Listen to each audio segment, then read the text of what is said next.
ಪಕ್ಷದ ಅಧ್ಯಕ್ಷರು ಹಾಗೂ ಸಾಮಾನ್ಯ ಜನರ ಬಡ ಜನರ ರೈತರ ಪರವಾಗಿ ನ್ಯಾಯವನ್ನ ಕೊಡ್ತಕ್ಕಂಥದ್ದಕ್ಕೆ ಅವರ ಪರವಾಗಿ ಧ್ವನಿಯನ್ನು ಎತ್ತದ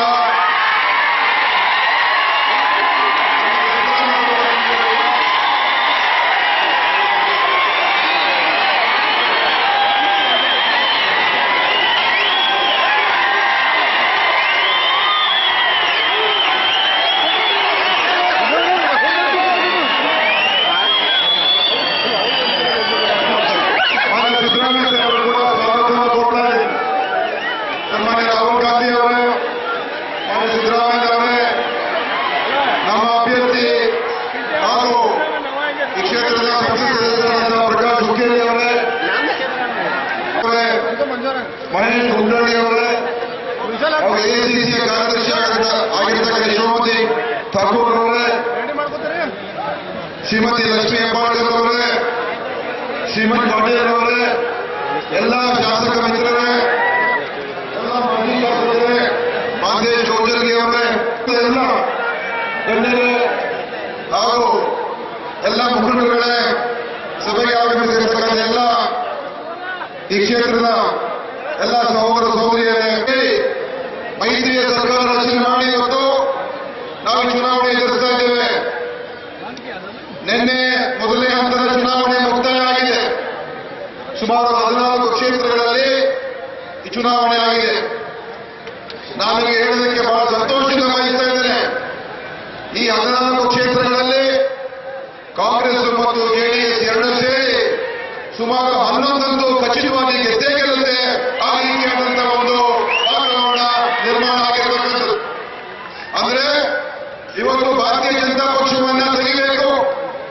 ಭಾರತೀಯ ಜನತಾ ಪಕ್ಷ ದೇಶದಲ್ಲಿ ಕಳೆದ 5 ವರ್ಷದಿಂದ ಮಾಡಿರ್ತಕ್ಕಂಥ ಕೆಲಸಗಳ ಬಗ್ಗೆ ಇವತ್ತು ಕೇಳಿದ್ರೆ ಅನೇಕ ಬಿಜೆಪಿಯವರು ಮುಂದೆ ಬಂದು ಹೇಳ್ತಾರೆ 5 ವರ್ಷ ಒಳ್ಳೆಯ ಸರ್ಕಾರ ಕೊಟ್ಟಿದ್ದೀವಿ ಅಂತ.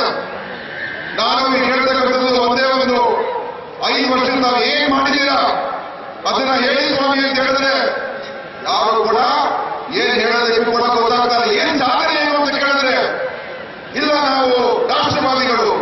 ರಾಷ್ಟ್ರವಾದಿ ನಾವೆಲ್ಲರೂ ಕೂಡ ರಾಷ್ಟ್ರವಾದಿಗಳೇ. ಯಾರು ಕೂಡ ರಾಷ್ಟ್ರ ವಿರೋಧಿಗಳು ಯಾರು ಕೂಡ ಇಲ್ಲ ಈ ದೇಶದಲ್ಲಿ. ರಾಷ್ಟ್ರವಾದ ಅದೊಂದು ಸಾಧನೆ ಆಗುದಿಲ್ಲ. ಏನು ನಿಜವಾಗ್ಲೂ ಏನ್ ಸಾಧನೆ ಮಾಡಿದ್ದೀರಾ? ಇಲ್ಲ ಮೋದಿಯವರು ಎಲ್ಲ ವಿದೇಶದ ಪ್ರವಾಸ ಮಾಡಿ ಬಹಳ ಜೋರಾಗಿ ಅವರು ಈ ದೇಶ ಹೆಸರು ಮಾಡ್ತಿದ್ದಾರೆ ಅಂತ ಹೇಳೋದು. ಇದು ದೇಶ ವಿದೇಶದ ಪ್ರವಾಸ ಮಾಡ್ತಕ್ಕಂಥದ್ದೇ ಏನು ದೊಡ್ಡ ಸಾಧನೆ.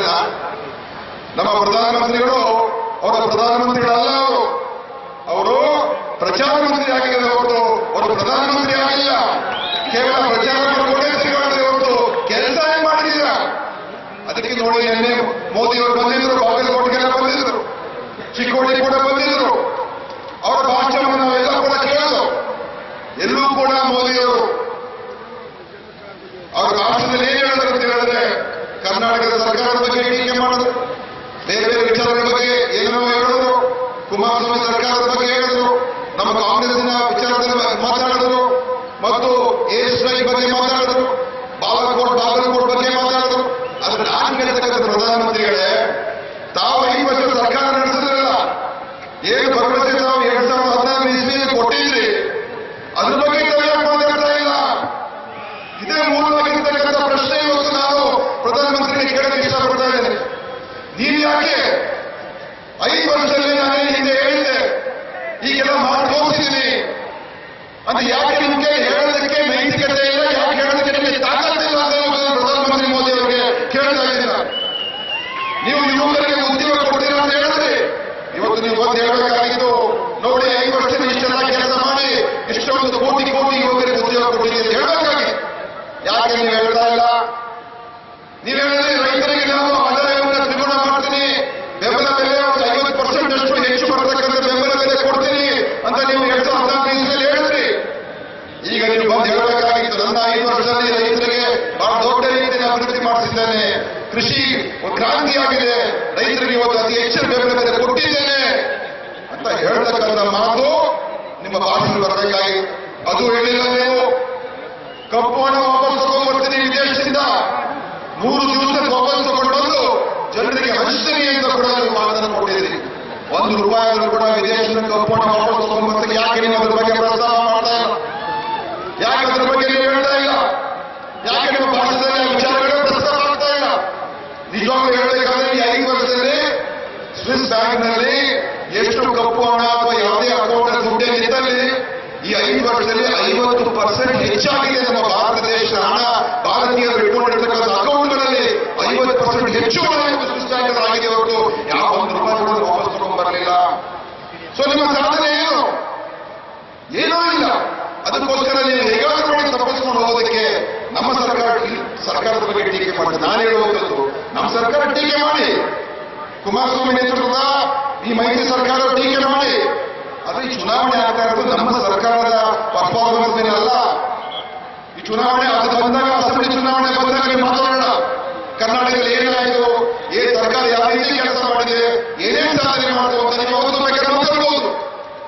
ಇವತ್ತು ನಾವು ಚುನಾವಣೆ ಮಾತಾಡ್ತಕ್ಕಂಥದ್ದು ನಿಮ್ಮ ರಿಪೋರ್ಟ್ಗಳ ಮೇಲೆ, ನಿಮ್ಮ ಆಡಳಿತ ಏನ್ ಮಾಡಿದ್ರೆ ಅದರ ಮೇಲೆ ನಾವು ಇವತ್ತು ಚುನಾವಣೆ ಮತದಾನ ಆಗ್ತಕ್ಕಂಥದ್ದು.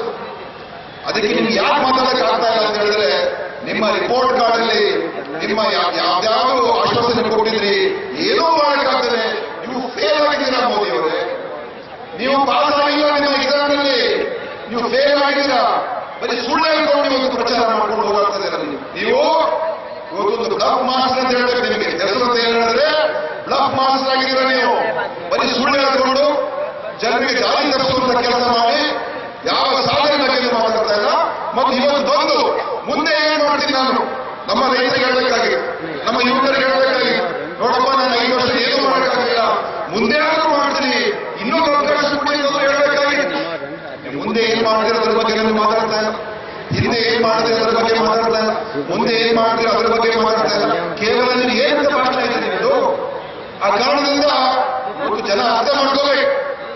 ಕೇವಲ ನೀವು ಭಾವನಾತ್ಮಕ ವಿಚಾರಗಳನ್ನು ತೆಗೆದುಕೊಂಡು ಭಾಷಣ ಮಾಡಿದ್ರೆ ಆಗೋದಿಲ್ಲ. ಏನು ಯಾವುದೇ ಒಂದು ಜಾತಿಯ ವಿಚಾರ, ಧರ್ಮದ ವಿಚಾರದ ಬಗ್ಗೆ ಪ್ರಸ್ತಾಪ ಮಾಡಿಕೊಂಡು ಏನೋ ಪೇಪರ್ಗಳಲ್ಲಿ ಹೆಡ್ಲೈನ್ ಹಾಕಿಸ್ಕೊಂಡ್ಬಿಟ್ಟು ನೀವು ಅಷ್ಟೇ ಸಾಕು ಅಂತ ಹೇಳಿದ್ರೆ ನಮ್ಮ ಕರ್ನಾಟಕದ ಜನ ಮೂರ್ಖರಲ್ಲ. ನಿಮಗೆ ಅವಕಾಶ ಕೊಟ್ಟಾಗಿದೆ, ಈ ಸಲ ನಿಮಗೆ ಮನೆ ಕಟ್ಟಿಸ್ತಕ್ಕಂಥ ಕೆಲಸ ಮಾಡ್ತಾರೆ, ಅದ್ರ ಬಗ್ಗೆ ಸಂಕಲ್ಪವನ್ನು ಮಾಡಿದ್ದೇವೆ ಅಂತ ಮೋದಿ ಹೇಳಿಕೆ ಸ್ಪಷ್ಟವಾಗಿ ಇಷ್ಟಪಡ್ತಾರೆ. ಆದ್ರಿಂದ ಸ್ನೇಹಿತರೆ, ಇವತ್ತು ಪ್ರಕಾಶ್ ಹುಕ್ಕೇರಿ ನಮ್ಮ ಒಬ್ಬ ಹಿರಿಯ ನಾಯಕರು ಮತ್ತು ಅವರ ಒಂದು ಕೆಲಸದ ಬಗ್ಗೆ, ಅಭಿವೃದ್ಧಿ ಬಗ್ಗೆ ಮಾಡತಕ್ಕಂಥ ಬಗ್ಗೆ ಯಾವುದು ಕೂಡ ಸಂದೇಹ ಮಾಡತಕ್ಕಂಥ ಪ್ರಶ್ನೆ ಇಲ್ಲ. ಒಬ್ಬ ಕೆಲಸ ಮಾಡತಕ್ಕಂಥ, ಅನುದಾನವನ್ನು ತಗೊಂಡ್ಬರ್ತಕ್ಕಂಥದ್ದು, ಕ್ಷೇತ್ರದಲ್ಲಿ ಕೆಲಸ ಮಾಡತಕ್ಕಂಥದ್ದು ಎಲ್ಲವನ್ನೂ ಕೂಡ ಅವರು ಮಾಡಿದ್ದಾರೆ. ಇನ್ನು ಹೆಚ್ಚಿನ ಕೆಲಸಗಳನ್ನು ಮುಂದೆ ಕೂಡ ಮಾಡ್ತಾರೆ. ಕಾಂಗ್ರೆಸ್ ಪಕ್ಷದ ಎಂಪಿಗಳು ನಿಜವಾಗ್ಲೂ ಕೂಡ ಕರ್ನಾಟಕದಲ್ಲಿ ನೀವು ಯಾರನ್ನ ಹೋಲಿಕೆ ಮಾಡಿ, ಮಲ್ಲಿಕಾರ್ಜುನ್ ಖರ್ಗೆ ಇರ್ಬೋದು, ವೀರಪ್ಪ ಮೊಯ್ಲಿ ಇರ್ಬೋದು, KH ಮುನಿಯಪ್ಪ ಇರ್ಬೋದು, ಧ್ರುವನಾರಾಯಣ ಇರ್ಬೋದು, ಪ್ರಕಾಶ್ ಹುಕ್ಕೇರಿ ಇರ್ಬೋದು, ಯಾವುದೇ ಒಂದು ಎಂಪಿ ನೋಡಿ ಕೆಲಸ ಮಾಡತಕ್ಕಂಥ ಎಂಪಿಗಳು, ಬಿಜೆಪಿ ಎಂಪಿಗಳು ಯಾವ ಹೆಸರೇ ಗೊತ್ತಾಗೋದಿಲ್ಲ ಯಾರು ಅಂತ. ಸುರೇಶ್ ಅಂಗಡಿ ಏನ್ ಕೆಲಸ ಮಾಡಿದ್ದಾರೆ, ಗದ್ದಿಗೌಡರು ಏನ್ ಕೆಲಸ ಮಾಡಿದ್ದಾರೆ, ನಳಿನ್ ಕುಮಾರ್ ಕಟೀಲ್ ಏನ್ ಕೆಲಸ ಮಾಡಿದ್ದಾರೆ, ಶೋಭಾ ಕರಂದ್ಲಾಜೆ ಏನ್ ಕೆಲಸ ಮಾಡಿದ್ದಾರೆ, ಏನ್ ಸಾಧನೆ ಎಂಪಿಗಳು, ಬಿಜೆಪಿ ಎಂಪಿಗಳು ಕರ್ನಾಟಕದ ಪರವಾಗಿ ಏನು ನಮಗೆ ರಕ್ಷಣೆ ಕೊಟ್ಟಿದ್ದಾರೆ. ಅನ್ಯಾಯ ಆದಾಗ, ತೊಂದರೆ ಆದಾಗ ಕೇಂದ್ರದಿಂದ ನಮಗೆ ಸಹಾಯ ಮಾಡತಕ್ಕಂಥ ಯಾವ ಕ್ರಮ ತಗೊಂಡಿದ್ದಾರೆ, ಯಾವ ಪರವಾಗಿ ಹೋರಾಟ ಮಾಡಿದ್ದಾರೆ, ಅದೆಲ್ಲ ಸಿದ್ದರಾಮಯ್ಯ ಅವರು ಕೂಡ ಹೇಳ್ತಾರೆ ಭಾಷಣದಲ್ಲಿ. ಮಹದಾಯಿ ವಿಚಾರದಲ್ಲಿ ಏನಾಯಿತು, ರೈತರಿಗೆ ಸಾಲ ಮನ್ನಾ ಮಾಡಿದ ಸಂದರ್ಭದಲ್ಲಿ ಏನಾಯಿತು, ಯಾವಾಗ ನಾವು ಕೇಂದ್ರ ಸರ್ಕಾರದ ಕಡೆ, ಮೋದಿಯವರ ಕಡೆ ನೋಡಿ ಮೋದಿಯವರಿಗೆ ಕರ್ನಾಟಕದಲ್ಲಿ ಯಾರಾಗಿಲ್ಲ. ಬಂದು ಮತ್ತೆ ಪ್ರಚೋದನೆಕಾರಿ ಮಾತುಗಳಿಂದ ವೋಟ್ ತಗೊಳ್ತಕ್ಕಂಥದ್ದು, ಅದನ್ನ ಕೈ ಬಿಡಬೇಕು. ಇವತ್ತು ಯಾವ ನ್ಯಾಯದ ಪರವಾಗಿದ್ದಾರೆ, ಯಾವ ಜನರ ಪರವಾಗಿದ್ದಾರೆ, ಯಾವ ರೈತರ ಪರವಾಗಿದ್ದಾರೆ. ಇವತ್ತು ರಾಹುಲ್ ಗಾಂಧಿ ಅವರನ್ನು ನೋಡಿ ಯಾವುದೇ ಸಂದರ್ಭದಲ್ಲಿ ಅವರ ಭಾಷಣ ಇರ್ಬೋದು, ಅವರ ಮಾತು ಇರ್ಬೋದು, ಎಲ್ಲರೂ ಕೂಡ ಸಾಮಾನ್ಯ ಜನರ ಜೊತೆ ಇರ್ತಾರೆ, ಬಡ ಜನರ ಜೊತೆ ಇರ್ತಾರೆ, ರೈತರ ಜೊತೆ ಇರ್ತಾರೆ, ಮೋದಿ ಜೊತೆ ಇರ್ತಾರೆ. ಮೋದಿಯವರು ಯಾವ ರೈತರ ಜೊತೆ ಫೋಟೋ ಕೂಡ ನೋಡೋದಿಲ್ಲ, ಯಾವ ಸಾಮಾನ್ಯ ಜನರ ಜೊತೆ ಫೋಟೋ ಕೂಡ ನೋಡೋದಿಲ್ಲ, ಯಾರ ಕಷ್ಟ ಅವ್ರ ಜೊತೆ ನೋಡೋದಿಲ್ಲ. ಯಾವಾಗಲೂ ಕೂಡ ಅನಿಲ್ ಅಂಬಾನಿ, ಅದಾನಿ, ದೊಡ್ಡ ದೊಡ್ಡ ಶ್ರೀಮಂತರು ಅವ್ರ ಜೊತೆಲೆಲ್ಲ ಒಳ್ಳೊಳ್ಳೆ ಬಟ್ಟೆ, ಲಕ್ಷಾಂತರ ಹಣವನ್ನು ಖರ್ಚು ಮಾಡಿಕೊಂಡು ಬಟ್ಟೆಗಳು ಹಾಕೊಂಡು ಬೆಳಗ್ಗೆ ಒಂದು ಬಟ್ಟೆ, ಮಧ್ಯಾಹ್ನ ಒಂದು ಇನ್ನೊಂದು ಡ್ರೆಸ್, ಸಾಯಂಕಾಲ ಇನ್ನೊಂದು, ದೊಡ್ಡ ದೊಡ್ಡ ಭಾಷಣ ಕೊಟ್ಟು ತಿರುಗಾಡ್ತಾರೆ ಪ್ರಧಾನಮಂತ್ರಿ. ಸಾಮಾನ್ಯ ಜನರ ಜೊತೆ ಇಲ್ಲದೆ ಇರ್ತಕ್ಕಂಥದ್ದು. ಅದಕ್ಕೆ ಮೋದಿಯವರಿಗೆ 56 ಇಂಚ್ ಎದೆ ಇರ್ಬೋದು, ಆದ್ರೆ ಆ ಎದೆ ಹೊರಗಡೆ ಒಂದು ಒಳ್ಳೆಯ ಹೃದಯ ಇಲ್ಲದೆ ಇರತಕ್ಕಂಥ ಈ ವ್ಯಕ್ತಿ ಒಂದು ದೇಶದ ಪ್ರಧಾನಮಂತ್ರಿ ಆಗಿರತಕ್ಕಂಥದ್ದು.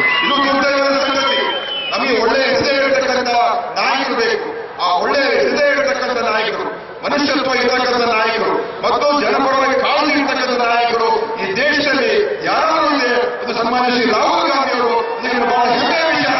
ಅದು ಈ ಸಂದರ್ಭದಲ್ಲಿ ಹೇಳ್ತಾ ಇವತ್ತು ನಿಷ್ಠೆಯಿಂದ ನಾನು ಹೆಚ್ಚು ಪ್ರಕಾಶ್ ಹುಕ್ಕೇರಿಯವರಿಗೆ ಪ್ರಮುಖ ಸ್ಥಾನ ಸಿಗ್ತಕ್ಕಂಥ ಕೆಲಸವನ್ನು ಕೂಡ ಮಾಡೋಣ ಅಂತ ಈ ಸಂದರ್ಭದಲ್ಲಿ ಹೇಳಿ ನನ್ನ ಮಾತುಗಳನ್ನು ಮುಗಿಸ್ತೇನೆ. ಜೈ ಕರ್ನಾಟಕ, ಜೈ ಕಾಂಗ್ರೆಸ್. ಈ ಭಾಗದ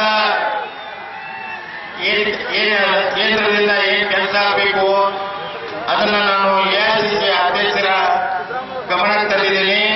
ವಿಶೇಷವಾಗಿ ನಮ್ಮ ಭಾಗಕ್ಕ ನೀರಿನ ರೈತರಿಗೆ ನೀರಿನ ಸಮಸ್ಯೆ ಇದೆ. ಆ ಸಮಸ್ಯೆಯನ್ನ ಬಗೆಹರಿಸಬೇಕು. ಎಲ್ಲ ನಮ್ಮ ಪಾರ್ಲಿಮೆಂಟ್ ಕ್ಷೇತ್ರದಾಗ ನೀರಾವರಿ ಆಗಬೇಕಂತ ಅವ್ರಿಗೆ ವಿನಂತಿ ಮಾಡಿಕೊಂಡ್ರೆ ಅವ್ರ ಗಮನಕ್ಕೆ ತಂದಿದ್ದೇನೆ. ಎರಡನೇದು ಅವ್ರಿಗೆ ನಾವು ವಿನಂತಿ ಮಾಡ್ಕೊಂಡು ಬೆಳಗಾವಿ ಚಿಕ್ಕೋಡಿ ಜಿಲ್ಲಾ ಆಗ್ಬೇಕಂತ. ಅದು ರಾಹುಲ್ ಗಾಂಧಿ ಅವರು ಹೇಳಿದ್ರು. ಸಿದ್ದರಾಮಯ್ಯ ಅವ್ರ ಮಾತಿನಿಂದ ನಾನು ಹೇಳ್ತೀನಿ. ಮತ್ತೆ ಈ ಚುನಾವಣೆ ಆದ ನಂತರ ಚಿಕ್ಕೋಡಿ ಜಿಲ್ಲಾ ಘೋಷಣೆ ಮಾಡ್ತಾರೆ.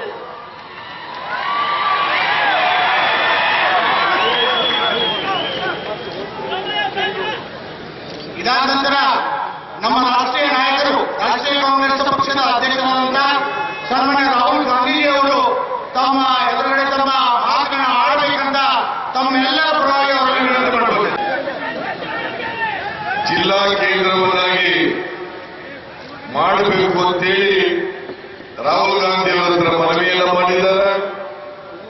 ರಾಹುಲ್ ಗಾಂಧಿ ಅವರು ನನಗೆ ಹೇಳಿದ್ದಾರೆ, ಮುಂದಿನ ದಿನಗಳಲ್ಲಿ ಚಿಕ್ಕೋಡಿಯನ್ನ ಜಿಲ್ಲಾ ಕೇಂದ್ರವನ್ನಾಗಿ ಮಾಡಬೇಕು.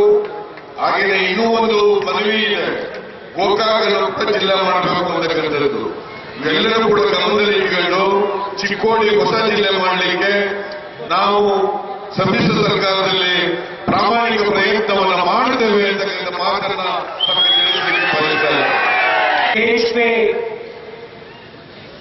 कांग्रेस पार्टी के जेडीएस के सब नेता, कांग्रेस पार्टी के 2019 का चुनाव विचारधारा की लड़ाई, एक तरफ कांग्रेस पार्टी न्याय, सच्चाई, प्यार और भाईचारा, दूसरी तरफ बीजेपी, नरेंद्र मोदी, आरएसएस, अन्याय, झूठ और नफरत। निर्णय आपने लेना है। जीत सच्चाई की होगी, झूठ की होगी, न्याय की होगी, अन्याय की होगी, ये आपके ऊपर है। पिछले 5 सालों से नरेंद्र मोदी जी एक के बाद एक वायदा करते जा रहे हैं। मुझे अभी बताया कि कुछ ही समय पहले उनकी यहां मीटिंग हुई। कल उनकी मीटिंग हुई। 2014 में वो आपसे 3-4 वायदे करते थे। हर मीटिंग में 3-4 वायदे करके ही जाते थे। पहला आपको याद होगा, हर बैंक अकाउंट में 15 लाख रुपए डाल दूंगा। चौकीदार हूं, प्रधानमंत्री बन रहा हूं, 56 की छाती है, चौकीदार हूं, मैं डालूंगा 15 लाख रुपए हर बैंक अकाउंट में। कहते थे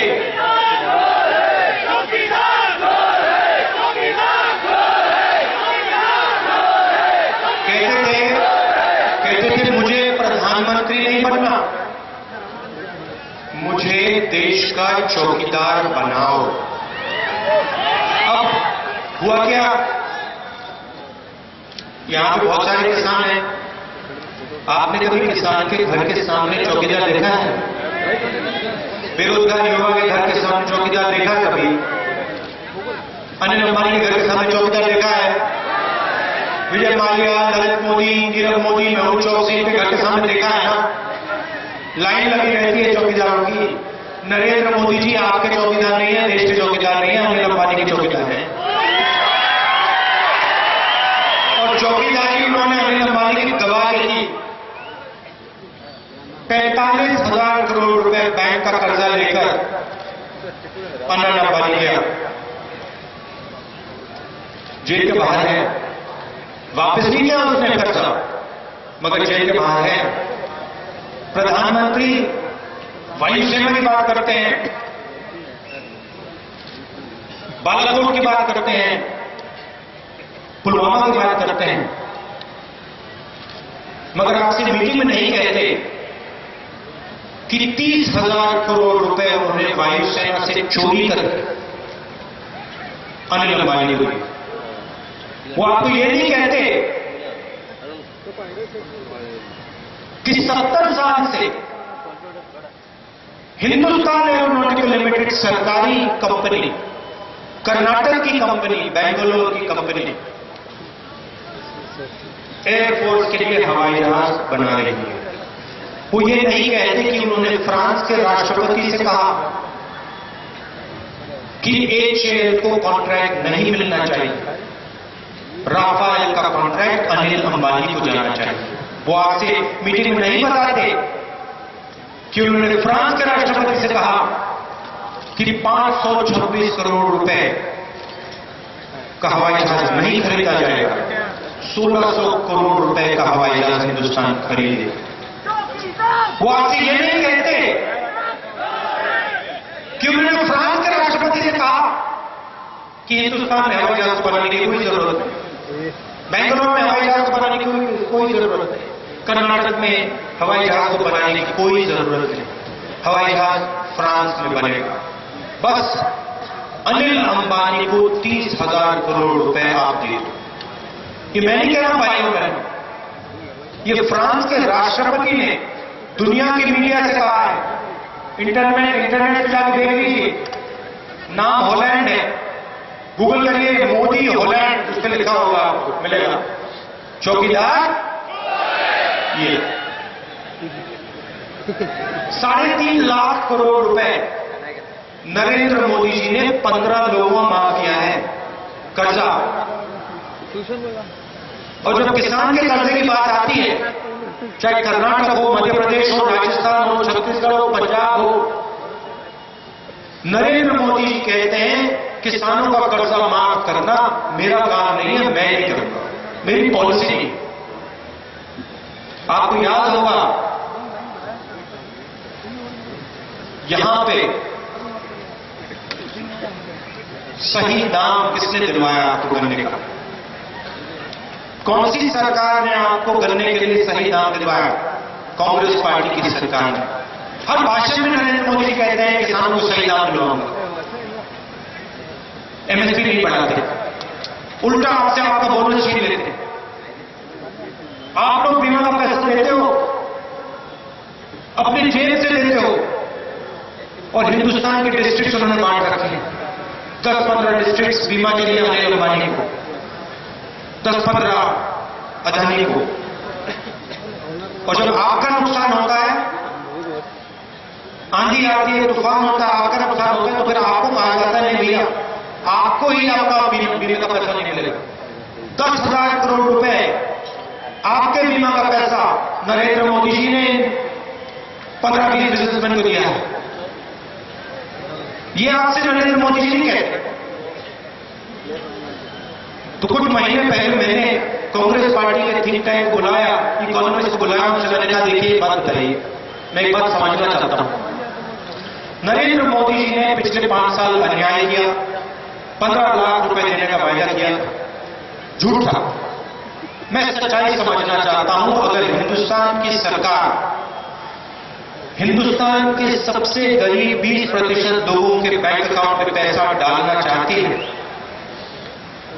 तो साल में कितना पैसा डाल सकती है? एक शर्त है, अर्थव्यवस्था नष्ट नहीं होनी चाहिए, नोटबंदी जैसा काम नहीं होना चाहिए। आप मुझे बताइए कितना पैसा डाला जा सकता है? जाइए इकोनॉमिस्ट के पास जाइए, अमेरिका के इकोनॉमिस्ट के पास जाइए, जिसके पास आप जाना जाइए, मगर 2-3 महीने में वापस आइए, मुझे बताइए, नंबर दीजिए।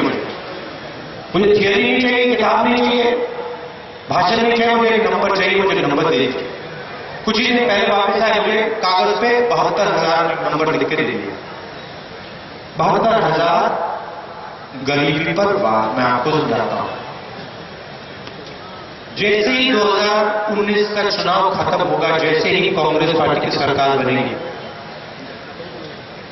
हिंदुस्तान के सबसे गरीब लोगों की लिस्ट बनाई जाएगी। हिंदुस्तान के 20% सबसे गरीब लोगों की लिस्ट बनाई जाएगी। उसके बाद उन सबके बैंक अकाउंट में हर साल कांग्रेस पार्टी की सरकार 72,000 रुपए डालेगी। हर महीने आपके बैंक अकाउंट में पैसा आएगा। नरेंद्र मोदी ने 15 लाख का झूठ बोला, 72,000 की सच्चाई मैं आपको बोल रहा हूं। साल में 72,000, 5 साल में 3,60,000 रुपए 5 करोड़ महिलाओं के बैंक अकाउंट में कांग्रेस पार्टी डालने जा रही है। 25 करोड़ लोगों को इस योजना का फायदा होगा। 25 करोड़ लोगों को।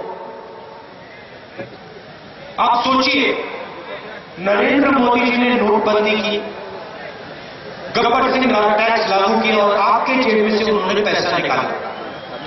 जैसे ही उन्होंने आपके जेब में से पैसा निकाला, आपने चीजें खरीदनी बंद कर दी। जब आपके जेब में पैसा था, आप शर्ट, पैंट, जूते, सेलफोन, अलग अलग चीजें खरीदते थे। जैसे ही नरेंद्र मोदी ने आपका पैसा निकाला, आपने खरीदना बंद कर दिया। जैसे ही आपने खरीदना बंद किया, वैसे ही हिंदुस्तान की फैक्ट्रियों ने माल बनाना बंद किया। जैसे ही हिंदुस्तान की फैक्ट्रियों ने माल बनाना बंद किया, वैसे ही बेरोजगारी हिंदुस्तान में शुरू हो। नरेंद्र मोदी ने डीमोनेटाइजेशन किया, हम रीमोनेटाइजेशन कर रहे हैं। जो पैसा उन्होंने आपसे छीनकर अनिल अंबानी की जेब में डाला, वही हम अनिल अंबानी से छीनकर अब आपके जेब में डालने जा रहे हैं। और अब मेरे भाषण सुनिए। मध्य प्रदेश, छत्तीसगढ़, राजस्थान में चुनाव हुए, कर्नाटक में चुनाव हुए। हमने यहां वायदा किया, देखिए सरकार बनेगी, किसानों का कर्जा माफ होगा। यही बात मैंने राजस्थान, मध्य प्रदेश, छत्तीसगढ़ में बोली। आपको मालूम है कि यहां पे सरकार ने 40,000 करोड़ रुपया किसानों का कर्जा माफ किया। छोटा काम नहीं है भाइयों बहनों। 40,000 करोड़ रुपया नरेंद्र मोदी ने पूरे हिंदुस्तान में किसानों का कर्जा माफ किया। हमने एक स्टेट में 40,000 करोड़ रुपया कर्जा माफ किया। 11,000 करोड़ रुपया आपके बैंक अकाउंट में मिल गया, बाकी मिलेगा। मध्य प्रदेश, छत्तीसगढ़, राजस्थान में भी मैंने यही बात बोली। मैंने कहा देखिए, मैं बाकी सब नहीं जानता हूं। 10 दिन के अंदर चुनाव के बाद इन 3 स्टेट्स के किसानों का पूरा कर्जा कांग्रेस पार्टी माफ करके दे देगी। नरेंद्र मोदी ने कहा, जैसे यहां आके कहते हैं, पैसा कहां से आएगा, पैसा कहां से आएगा? मोदी जी, मैं आपको बताता हूं। आपने यही सवाल मध्य प्रदेश, छत्तीसगढ़, राजस्थान, कर्नाटक के बारे में पूछा था। 2 दिन लगे। हमने 10 का वायदा किया था, 2 दिन लगे मध्य प्रदेश, छत्तीसगढ़, राजस्थान में कर्जा माफ हो गया। और मैं आपको बताता हूं पैसा कहां से आया। ये जो अनिल अंबानी चोर है ना, जिसको आपने 30,000 करोड़ रुपए दिए, ये जो नीरव मोदी है ना, चोर है जो लंदन में बैठा है, जिसको आपने 35,000 करोड़ रुपए दिए, विजय माल्या ना चोर है जो 10,000 करोड़ रुपए इसको दिए, इनके जेब से पैसा आएगा मोदी जी। इनके जेब से पैसा निकालकर हिंदुस्तान के सबसे गरीब लोगों के बैंक अकाउंट में, कर्नाटक के सबसे गरीब लोगों के बैंक अकाउंट में डालेंगे। आप अगर हिंदुस्तान के साथ अन्याय कर सकते हो, हम हिंदुस्तान के साथ न्याय कर सकते हैं। और इसीलिए आपको समझाने के लिए, इसीलिए हमने योजना का नाम न्याय योजना रखा है। ये है कांग्रेस पार्टी का गरीबी पर सर्जिकल स्ट्राइक। एक झटका मारेंगे, हिंदुस्तान से गरीबी खत्म हो जाएगी। हजारों करोड़ रुपए सीधा आपके बैंक अकाउंट। किसी देश ने आज तक ऐसा काम नहीं किया। इतना ऐतिहासिक काम किसी सरकार ने नहीं किया। हिंदुस्तान पहली सरकार होने जा रही है जो अपने देश को कहेगी कि अब हमारे लिए 21वीं सदी में गरीबी मंजूर नहीं है, अब हम गरीबी पे सर्जिकल स्ट्राइक करेंगे और गरीबी को हमेशा के लिए मिटा देंगे। मोदी जी रोजगार की बात करते हैं, 2 करोड़ युवाओं को मैं रोजगार दिलवाऊंगा। नोटबंदी, गब्बर सिंह टैक्स लागू किया, छोटे दुकानदारों को नष्ट किया, छोटे और मिडिल साइज बिजनेस वालों को खत्म किया, दुकानें बंद करवा दी, लाखों युवाओं को बेरोजगार कर दिया। आज नरेंद्र मोदी जी के हिंदुस्तान में 24 घंटे में 27,000 युवा रोजगार खोते हैं हर रोज। 24 घंटे के अंदर 27,000 युवा हिंदुस्तान में रोजगार खो रहे हैं। ये है नरेंद्र मोदी जी का काम। मैं आपसे यहां झूठ बोलने नहीं आया। मैं आपको ये नहीं बताऊंगा कि 2 करोड़ युवाओं को मैं हर साल रोजगार दूंगा। 15 लाख नहीं बोलूंगा, 3,60,000 बोलूंगा और मैं वो करके दिखा दूंगा। कोई नहीं रोक पाएगा।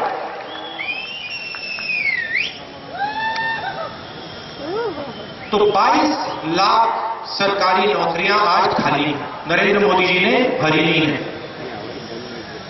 1 साल के अंदर कांग्रेस पार्टी 22 लाख नौकरियों को आपके लिए भर के दिखा देगी।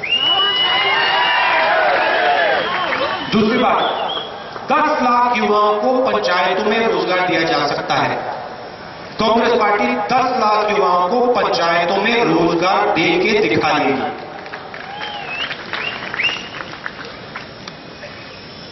कर्नाटक में बहुत सारे युवा एंटरप्रेन्योर्स नया बिजनेस चालू करना चाहते हैं।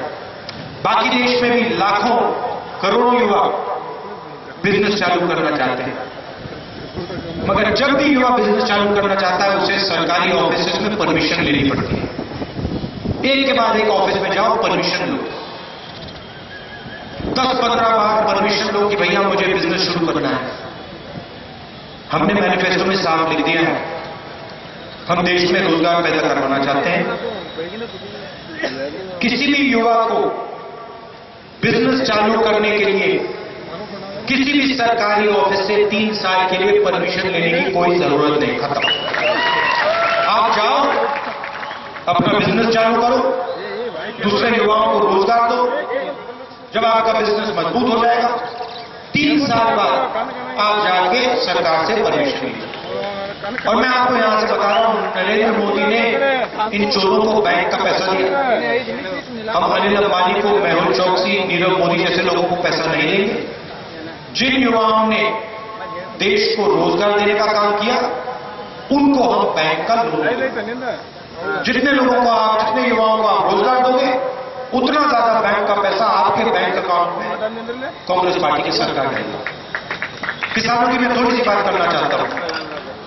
मैं समझता हूं कि आपको नरेंद्र मोदी जी ने धोखा दिया। हम आपके दिल से डर मिटाना चाहते हैं। हम चाहते हैं कि आप बिना डर रहें।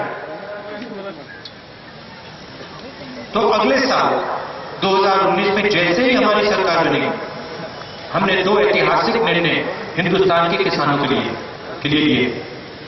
सबसे पहला, आमतौर से एक नेशनल बजट बनता है। हर साल हिंदुस्तान की सरकार एक बजट बनाती है। हमने निर्णय ले लिया है कि इस साल एक बजट नहीं बनेगा, 2 बजट बनेंगे। एक नेशनल बजट होगा और दूसरा स्पेशल किसानों का बजट बनेगा। उसमें हिंदुस्तान के सब किसानों को साल की शुरुआत में ही हम बता देंगे कि इस साल हिंदुस्तान की सरकार आपकी इस प्रकार से मदद करेगी। इतना पैसा आपके लिए हिंदुस्तान की सरकार इस साल बजट में देगी। इतनी हम आपकी एमएसपी बढ़ाएंगे, इतना आपको कॉम्पेंसेशन मिलेगा। इस प्रकार की टेक्नोलॉजी हम आपके खेत में डालने की कोशिश करेंगे। यहां पे हम आपके लिए स्टोरेज के सेंटर्स बनाएंगे, इधर फूड प्रोसेसिंग प्लांट्स लगेंगे। पूरा का पूरा साल की शुरुआत में ही हम हिंदुस्तान के हर किसान को बता देंगे, दूध का दूध, पानी का पानी। और जब कुछ बजट में लिखा जाता है उसे बदला नहीं जा सकता, वो फाइनेंशियल रिकॉर्ड होता है। एक बार उसने लिख दिया तो फिर उस काम को होना ही होना। तो जो हम आपको बजट में बताएंगे वो 1 साल के अंदर करना ही पड़ेगा। तो आपको साफ पता लग जाएगा कि कांग्रेस पार्टी की सरकार आपके लिए क्या करना चाहती है। दूसरी बात, और ये हमें हिंदुस्तान के किसानों ने बताया, जब हमारा मैनिफेस्टो बन रहा था हमने किसानों से बात की, युवाओं से बात की, और किसानों ने हमसे एक सवाल पूछा। उन्होंने कहा, देखिए एक बात बताइए, अनिल अंबानी 45,000 करोड़ रुपए बैंक से लिए, वापस ले लिया, वो जेल से बाहर। नीरव मोदी 35,000 करोड़ रुपए लेकर भागे, विजय माल्या 10,000 करोड़ रुपए लेकर भागे, वो भी बैंक से बाहर। हिंदुस्तान के किसान ने हमसे पूछा कि एक बात समझाइए, जब अमीर आदमी अरबपति बैंक लोन लेता है तो उसे कभी जेल में नहीं डालते, मगर जब हिंदुस्तान का किसान 20,000 रुपए का कर्ज लेता है, बैंक से 20,000 रुपए लेता है, वापस नहीं लेता, हिंदुस्तान की सरकार उसे जेल में डाल देती है। यह अन्याय क्यों? हिंदुस्तान के किसानों ने हमसे पूछा। तो इस बार हमने मैनिफेस्टो में साफ लिख दिया है, और ये न्याय योजना जितना ऐतिहासिक निर्णय है, 2019 में जो सरकार आएगी, कांग्रेस की सरकार आएगी, वो कानून को बदलेगी।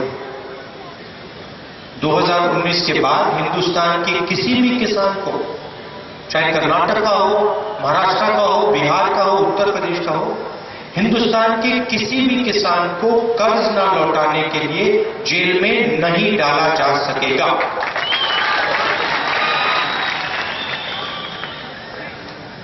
अब आपने हमारा काम देखा, हमने आपसे वायदे किए थे, कर्जा माफी का वायदा किया, 72,000 करोड़ रुपए माफ किया, मनरेगा का वायदा किया, वो किया, आदिवासी बिल, जमीन अधिग्रहण बिल हमने आपके लिए किया। अब मैं आपसे सवाल पूछना चाहता हूं, नरेंद्र मोदी ने आपसे वायदे किए, 15 लाख, 2 करोड़ युवाओं को रोजगार, किसानों को सही दाम, भ्रष्टाचार के खिलाफ लड़ाई। आप मुझे बता दीजिए उन्होंने कौन सा वायदा पूरा किया? एक वायदा मुझे बता दीजिए जो नरेंद्र मोदी ने पूरा करा। देखिए सन्नाटा छा गया है, लोग बिल्कुल चुप बैठे, बर्बाद किया, करोड़ों लोगों को बर्बाद किया, पूरे देश में नफरत फैलाई, जहां जाते हैं नफरत फैलाते हैं।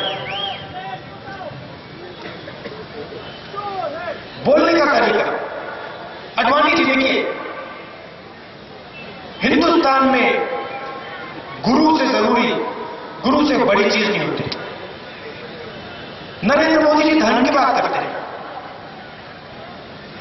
और फिर देखिए उन्होंने अडवाणी जी के साथ क्या किया।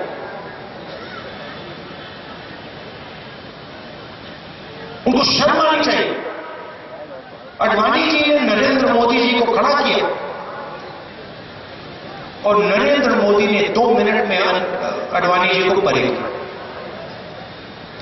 भाई और बहनों, उनको नमस्ते भी नहीं करते हैं। दूसरी तरफ देखते हैं और फिर धर्म की बात करते हैं। अब कुछ बचा नहीं कहने, रोजगार की बात नहीं कर सकते, काले धन की बात नहीं कर सकते, भ्रष्टाचार की बात नहीं कर सकते। भ्रष्टाचार की बात करते हैं, जनता कहती है चौकीदार चोर। तो आपको निर्णय करना है, एक तरफ सच्चाई, न्याय योजना, भाईचारा, प्यार, दूसरी तरफ नफरत, नोटबंदी, गब्बर सिंह टैक्स, बेरोजगारी। आप सब कांग्रेस पार्टी का समर्थन कीजिए। कर्नाटक में जेडीएस और कांग्रेस का गठबंधन है, पूरा समर्थन कीजिए, और वहां से ज्यादा लोगों को लोकसभा को चाहिए। यहां के आपके जो एमपी हैं उन्होंने आपके लिए काम किया है। उकेड़ी जी ने पासपोर्ट ऑफिस खुलवाया, इरिगेशन का काम करवाया, रेलवे ओवरब्रिज बनाए और 700 करोड़ रुपए का विकास का काम किया। तो आप इनका पूरा समर्थन कीजिए, इनको जिताइए और कांग्रेस पार्टी और जेडीएस का जो गठबंधन है उसको जिताइए। आप सबका दिल से बहुत बहुत धन्यवाद। नमस्कार, जय हिंद। ಕಾರ್ಯಕ್ರಮ ಮುಗಿಲಿಲ್ಲ. ಈಗ ಕರ್ನಾಟಕ ರಾಜ್ಯದ ಮಾಜಿ ಮುಖ್ಯಮಂತ್ರಿಗಳು ಮಾತಾಡ್ತಾರೆ. ದಯವಿಟ್ಟು ಎಲ್ಲರೂ ಇಷ್ಟೊತ್ತಂಕ ಚಾ ಕೂತಿದ್ದೀರಿ, ಮತ್ತೆ ಈಗ ಟೈಮ್ ಕೂಡ ಸಂಜೆ ಈಗ ದಯವಿಟ್ಟು ಎಲ್ಲರೂ ಆರಾಮಾಗಿ ಕುತ್ಕೊಳ್ಬೇಕಂತ ಹೇಳಿ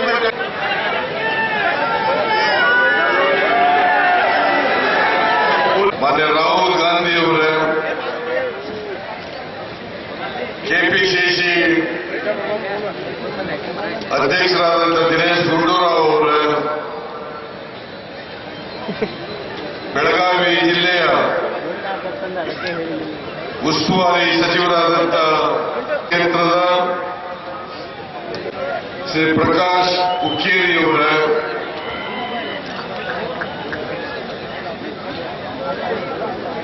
ಎಐಸಿಸಿ ಕಾರ್ಯದರ್ಶಿಯಾದಂಥ ಶ್ರೀಮತಿ ಯಶೋಮತಿ ಅವರ,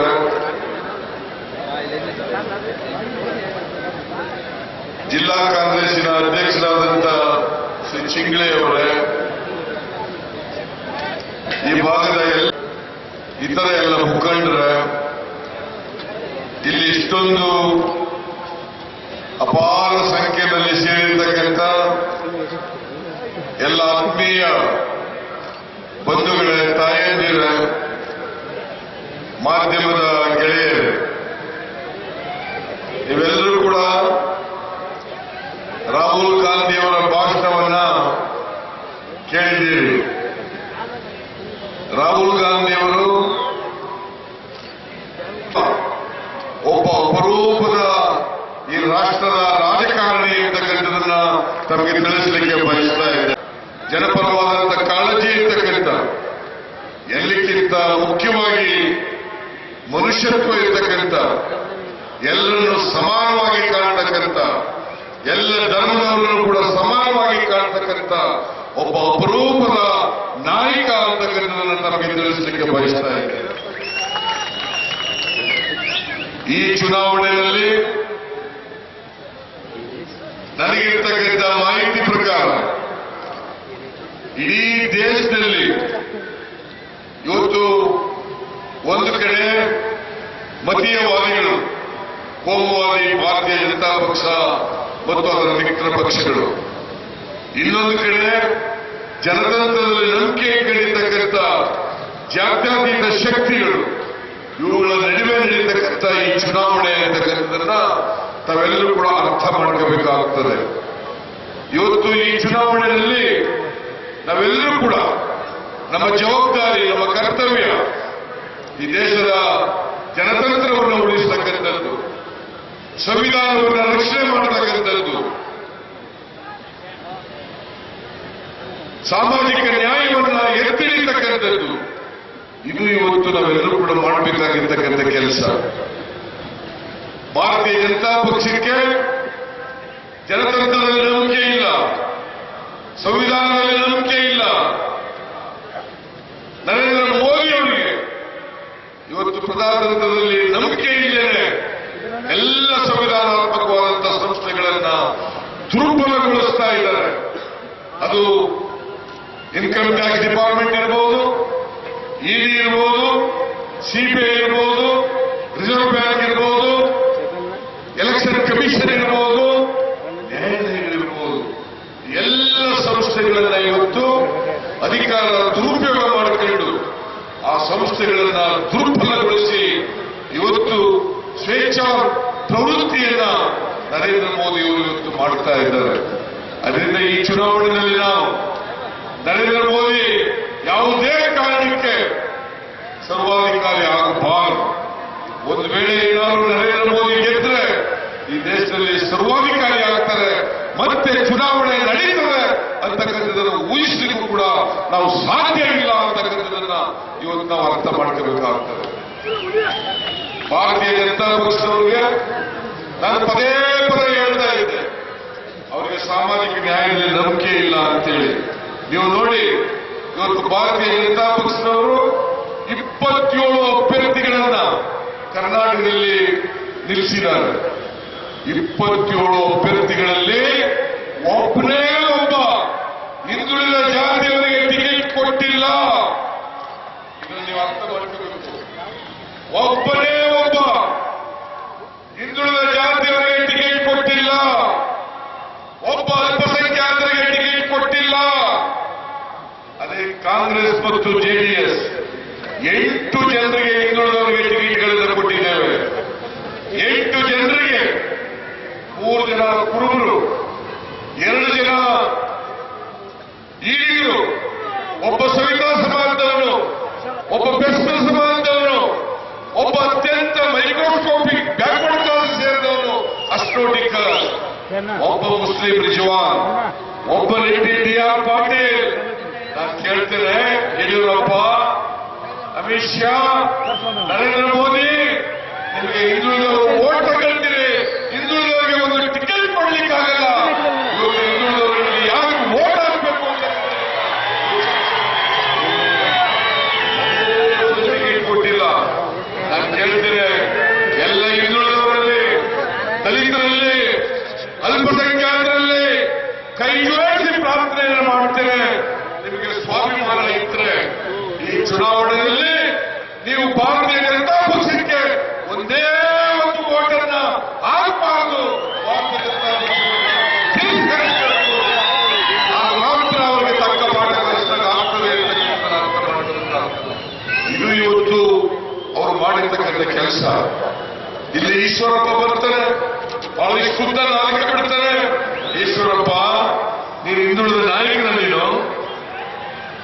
ನಾನು ಕೇಳ್ತೇನೆ, ಈಶ್ವರಪ್ಪ, ನಿನಗೆ ಒಬ್ಬರಿಗೆ ಟಿಕೆಟ್ ಒಬ್ಬರಿಗೆ ಕೊಡಿಸಲಿಕ್ಕೆ ಸಾಧ್ಯ ಆಗಿದ ಮೇಲೆ ನೀನು ನಾಚಿಕೆ ಇದ್ರೆ, ಮಾನ ಮರ್ಯಾದೆ ಇದ್ರೆ ರಾಜಕೀಯ ಬಿಟ್ಟು ಸನ್ಯಾಸ ತಗೊಳ್ಬೇಕು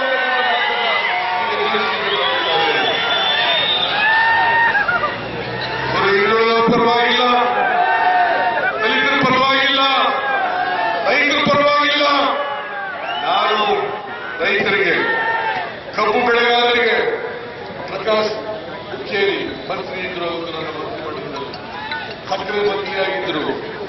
ಕಬ್ಬಿನ ದರ ಬಿದ್ದೋಯಿತು, ಕಬ್ಬು ದರ ಬಿದ್ದೋಯಿತು.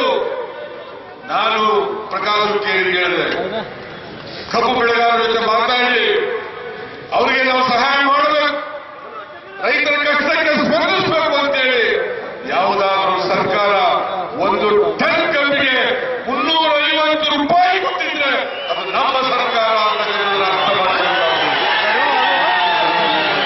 ಅದಕ್ಕಿಂತ ಹಿಂದೆ ಯಡಿಯೂರಪ್ಪ ಇದ್ರು, ಸದಾನಂದಗೌಡ ಇದ್ರು, ಜಗದೀಶ್ ಶೆಟ್ಟರ್ ಇದ್ರು. ಕಬ್ಬಿಗೆ ಬೆಂಬಲ ಬೆಲೆ ಕೊಡಲಿಲ್ಲ. ನಾವು 350 ರೂಪಾಯಿ, 350 ರೂಪಾಯಿ, 1800 ಕೋಟಿ ರೂಪಾಯಿಗಳನ್ನ ಕಬ್ಬು ಬೆಳೆಗಾರರಿಗೆ ನಾವು ಕೊಟ್ಟು ರೈತರ ಸಾಲ ಮನ್ನಾ ಮಾಡಿದೆ. 50,000 ರೂಪಾಯಿವರೆಗೆ ರೈತರು ಸೊಸೈಟಿಗಳಲ್ಲಿ ಮಾಡಿರ್ತಕ್ಕಂಥ ಸಾಲ 8,165 ಕೋಟಿ ಮನ್ನಾ ಮಾಡಿದೆ. ಯಡಿಯೂರಪ್ಪ 1 ರೂಪಾಯಿ ಮನ್ನಾ ಮಾಡಲಿಲ್ಲ, ನರೇಂದ್ರ ಮೋದಿ 1 ರೂಪಾಯಿ ಮನ್ನಾ ಮಾಡಲಿಲ್ಲ. ನಿಮಗೆಲ್ಲ ಜ್ಞಾಪಕ ಇರಬೇಕು, ಯಡಿಯೂರಪ್ಪ 2009 ಡಿಸೆಂಬರ್ 30ನೇ ತಾರೀಕು ನಮ್ಮ ಉಗ್ರಪ್ಪ ರೈತರ ಸಾಲ ಮನ್ನಾ ಮಾಡಿ ಅಂತೇಳಿ ಮೇಲ್ಮನೆಯಲ್ಲಿ ಒತ್ತಾಯ ಮಾಡಿದಾಗ ಯಡಿಯೂರಪ್ಪನವರ ಉತ್ತರ, ದುಡ್ಡಿನಿಂದ ತರಲಿ, ನಾನು ನಮ್ಮ ಸರ್ಕಾರದಲ್ಲಿ ನೋಟ್ ಪ್ರಿಂಟ್ ಮಾಡೋ ಮಿಷಿನ್ ಇಲ್ಲ. ಎಷ್ಟು ಯಡಿಯೂರಪ್ಪ ರೈತರ ಹೋರಾಟಗಾರ, ಹಸಿರು ಶಾಲ ಹಾಕೊಂಡು ಮುಖ್ಯಮಂತ್ರಿ ಆಗುವಾಗ ಹಸಿರು ಶಾಲ ಹಾಕಂತಿಲ್ಲ.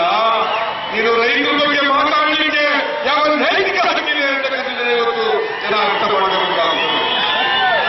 ಇವತ್ತು ಸಮ್ಮಿಶ್ರ ಸರ್ಕಾರದಲ್ಲಿ ನಾವು ರೈತರ ಸಾಲವನ್ನು ಮನ್ನಾ ಮಾಡ್ತಾ ಇದ್ದೀವಿ, ರೈತ ಸಾಲವನ್ನು ಮಾಡ್ತೀವಿ. ಕುಮಾರಸ್ವಾಮಿ ಅವರು ಬ್ಯಾಂಕಿನ ಸಾಲ 2 ಲಕ್ಷದವರೆಗೆ ಮನ್ನಾ ಮಾಡ್ತಾ ಇದ್ದಾರೆ. ಅದೇ ಮನಮೋಹನ್ ಸಿಂಗ್ ರೈತರ ಸಾಲ ಬ್ಯಾಂಕಿನಲ್ಲಿ ಇರ್ತಕ್ಕಂಥ ಮನ್ನಾ ಮಾಡಿದ್ದು. ನರೇಂದ್ರ ಮೋದಿ, ನೀನು ₹1 ಮಾಡಿದ್ರೆ ಅಂದ್ರೆ ನಾಚಿಕೆ ಆಗಲ್ಲ ನಿಮಗೆ? ನಾನು ಬಡವರಿಗೆ 4 ಕೋಟಿ ಜನರಿಗೆ 2 ಊಟ ಮಾಡಬೇಕು. ಯಾರು ಹೊಸದು ಮಲಗಬಾರದು. ಕರ್ನಾಟಕ ಹಸಿಮುಕ್ತ ರಾಜ್ಯ ಆಗಬೇಕು. 4 ಕೋಟಿ ಜನರಿಗೆ 7 ಕೆಜಿ ಅಕ್ಕಿ ಪ್ರತಿಯೊಬ್ಬರಿಗೆ ಪ್ರತಿ ತಿಂಗಳು ಫ್ರೀಯಾಗಿ ಕೊಟ್ಟೆ. ನರೇಂದ್ರ ಮೋದಿ ನೀವು ಯಾವತ್ತಾದ್ರೂ ಎಲ್ಲಾದ್ರೂ ಇಡೀ ದೇಶದಲ್ಲಿ ಓಲಿ ಗುಜರಾತ್ ಅಲ್ಲಿ 1 ಕೆಜಿನಾದ್ರೂ ಫ್ರೀ ಕೊಟ್ಟಿದ್ದೀರಿ ಅಂದ್ರೆ ನಾನು ಇಂದಿರಾ ಕ್ಯಾಂಟೀನ್ 500 ಇಂದಿರಾ ಕ್ಯಾಂಟೀನ್ಗಳನ್ನು ತೆರವು ಬಡವರು, ಕೂಲಿ ಕಾರ್ಮಿಕರು, ರಿಕ್ಷಾ ಓಡಿಸ್ತಕ್ಕಂಥವರು, ಹೊರ ರಾಜ್ಯದಿಂದ ಬರ್ತಕ್ಕಂಥವರು ಅವರೆಲ್ಲರಿಗೂ ಕೂಡ ₹5 tiffin, ₹10 lunch, ₹10 dinner, ₹25 tiffin, lunch, dinner. Narendra Modi ಎಲ್ಲಿಯಾದರೂ ಕೂಡ 1 ಇಂದಿರಾ ಕ್ಯಾಂಟೀನ್ ತೆಗೆದಿದ್ದೀರಿ ನೀವು? ಒಂದೇ ಒಂದು ಇಂದಿರಾ ಕ್ಯಾಂಟೀನ್.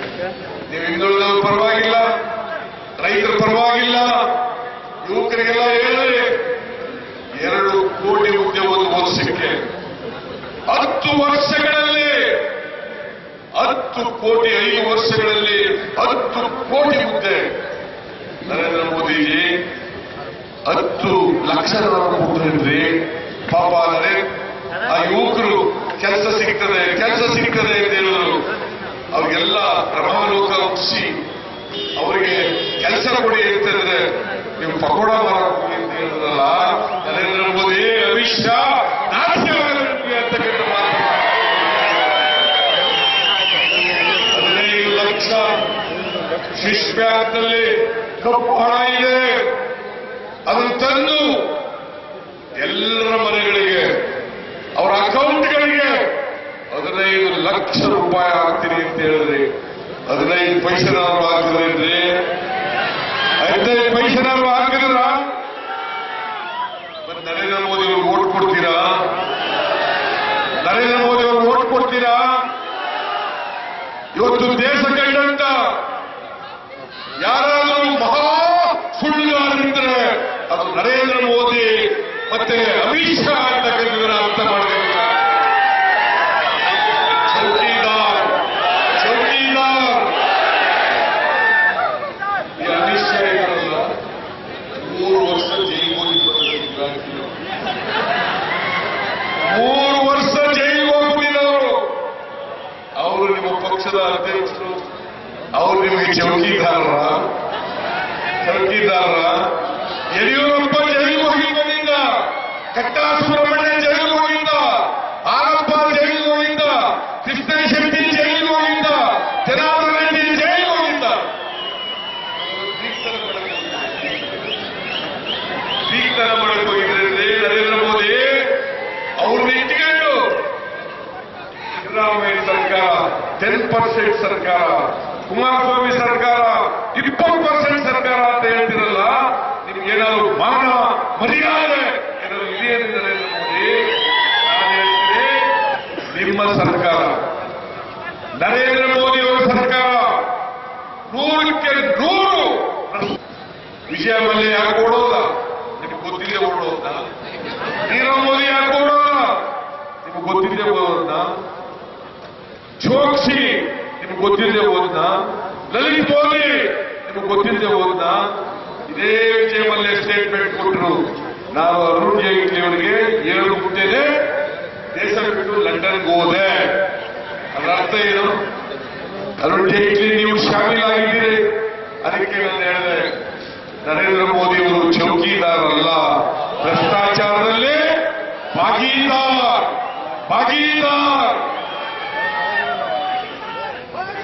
ಭ್ರಷ್ಟಾಚಾರದ ಬಗ್ಗೆ ಮಾತಾಡ್ತೀರಾ? ನಮ್ಮ ಸರ್ಕಾರದ ಬಗ್ಗೆ ಭ್ರಷ್ಟಾಚಾರದ ಬಗ್ಗೆ ಮಾತಾಡ್ತೀರಾ? ನನ್ನ 5 ವರ್ಷಗಳ ನಾನು ಮುಖ್ಯಮಂತ್ರಿ ಆಗಿದ್ದೆ, ಒಂದೇ ಒಂದು ಹಗರಣ ನಮ್ಮ ಸರ್ಕಾರ ಮೇಲೆ ಇರಲಿಲ್ಲ. ಒಂದೇ ಒಂದು ಪ್ರಕಾಶ್ ಈಗ ಲೋಕಸಭಾ ಸದಸ್ಯರ ಕೆಲಸ ಮಾಡಿದ್ದಾರೆ. ಬಹುಶಃ ಪ್ರಕಾಶ್ ಹುಕ್ಕೇರಿಯಷ್ಟು ಅಭಿವೃದ್ಧಿ ಪರವಾದಂತ ಇನ್ನೊಬ್ಬ ಲೋಕಸಭಾ ಸದಸ್ಯರನ್ನ ನೋಡಲಿಕ್ಕೆ ಸಾಧ್ಯವಿಲ್ಲ.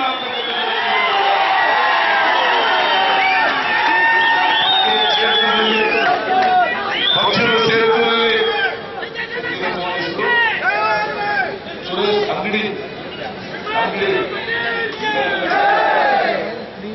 ಏನಾದ್ರು ಕೆಲಸ ಮಾಡಿದಾರ? ಇವರು ನಾಚಿಕೆ ಆಗ್ಬೇಕು. ಎಲ್ಲ 16 ಜನ ಲೋಕಸಭಾ ಸದಸ್ಯರು ನಮ್ಮ ಮುಖ ನೋಡಬೇಡಿ, ನರೇಂದ್ರ ಮೋದಿ ಮುಖ ನೋಡಿ. ನಾವು ಹೇಳ್ತೀವಿ ಪ್ರಕಾಶ್ ಹುಕ್ಕೇರಿ ಮುಖ ನೋಡಿ, ನನ್ನ ಮುಖ ನೋಡಿ,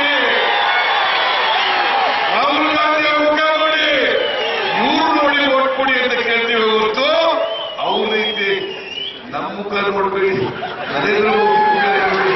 ನಮ್ಮ ಅಭಿಪ್ರಾಯ ಹೇಳ್ತಿದ್ರು, ಮದುವೆಗಳಲ್ಲಿ ಹೆಣ್ಣು ನೋಡಕ್ ಹೋದ್ರೆ ಹೆಣ್ಣಿನ ಮುಖ ನೋಡಬೇಡಿ, ಅವ್ರ ಮುಖ ನೋಡಿ.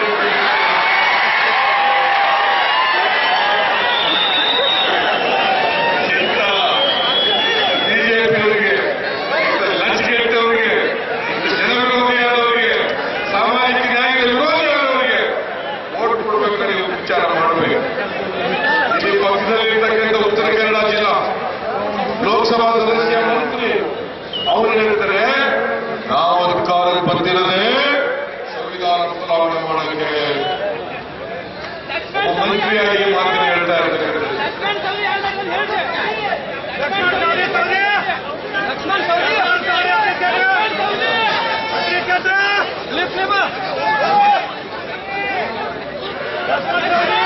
ಲಕ್ಷ್ಮಣ್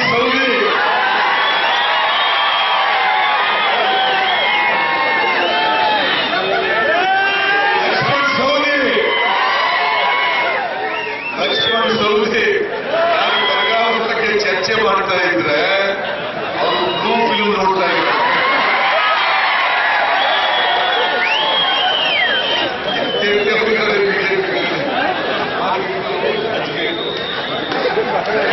ಕೈ ಮುಗಿದು ಪ್ರಾರ್ಥನೆ ಮಾಡ್ತಾರೆ. ಯಾವ ಒಬ್ಬ ಕ್ಯಾಂಡಿಡೇಟ್ ಮಾಡಿದ್ದಾರೆ RSS ಅವರು ಹೇಳ್ತಾರೆ, ಬಾಬಾ ಸಾಹೇಬ್ ಅಂಬೇಡ್ಕರ್ ಅವರ ಪ್ರತಿಮೆಗಳನ್ನ ಧ್ವಂಸ ಮಾಡಿ ಸಂವಿಧಾನವನ್ನ ಸುಟ್ಟಾಕಿ. ಅದಕ್ಕೆ ನಾನು ಹೇಳಿದೆ, ಇವರು ತೇಜಸ್ವಿ ಸೂರ್ಯ ಅಲ್ಲ. ಯಾಕಂದ್ರೆ ಸೂರ್ಯ ಅಂದ್ರೆ ಇವರು ಸಂವಿಧಾನ ಸುಟ್ಟಾಕಬೇಕು ಅಂತವನು, ಇವರು ಅಮಾವಾಸ್ಯನೇ ಇರಬೇಕು ಅಂತ ಹೇಳ. ವ್ಯಕ್ತಿಯವರಿಗೆ ಓಟ್ ಕೊಡಬೇಕಿದ್ರೆ ದಯವಿಟ್ಟು ನಾನು ಆಗಲೇ ಹೇಳಿದೆ, ಚಿಕ್ಕೋಡಿ, ಗೋಕಾಕ್ ಈ ಜಿಲ್ಲೆ ದೊಡ್ಡ ಜಿಲ್ಲೆ, 18 ವಿಧಾನಸಭಾ ಕ್ಷೇತ್ರ ಇರತಕ್ಕಂಥ ಜಿಲ್ಲೆ. ಧಾರವಾಡವನ್ನು 3 ಜಿಲ್ಲೆಗಳನ್ನಾಗಿ ಮಾಡಿದ್ದೀವಿ. ಇಲ್ಲೂ ಕೂಡ ಅದರ ಬಗ್ಗೆ ಗಂಭೀರವಾಗಿ ಚಿಂತನೆ ಮಾಡಿ ನಾವು ತೀರ್ಮಾನವನ್ನು ತಗೊಳ್ತೇವೆ. ಈ ಬಾರಿ ಮತ್ತೊಮ್ಮೆ ಕೆಲಸ ಮಾಡ್ತಕ್ಕಂಥವರಿಗೆ